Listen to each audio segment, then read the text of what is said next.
When you buy a pair of shoes, let's say you buy a pair of shoes and it doesn't fit, just for the Yeah. Yep. sake. Now you want to return that pair of shoes. When you return that pair of shoes today, it takes 7 to 20 days for most retailers to put the money back on your credit card.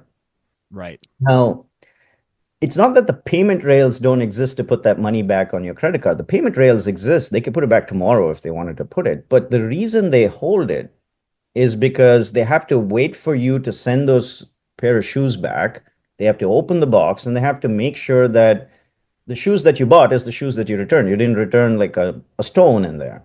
And that process to be able to do it takes it from the time you ship it, it needs to go to a warehouse, somebody needs to open it, they have to validate, put it back in a system, and then they put the money to come back on your card. But ultimately, what's happening is it's a trust issue, right? Like, do I believe that you're going to send me that pair of shoes back? But if I could tell you at the point of return that when you initiate that return, even before you ship it, that, hey, you will return that, and I put that money back on your card instantly, what we found is that buyers tend to buy somewhere in the range of 20 to 30% of the time more again with that retailer at that point itself. So you effectively don't have Really? to go back and reacquire the customer simply because they got that money back instantly.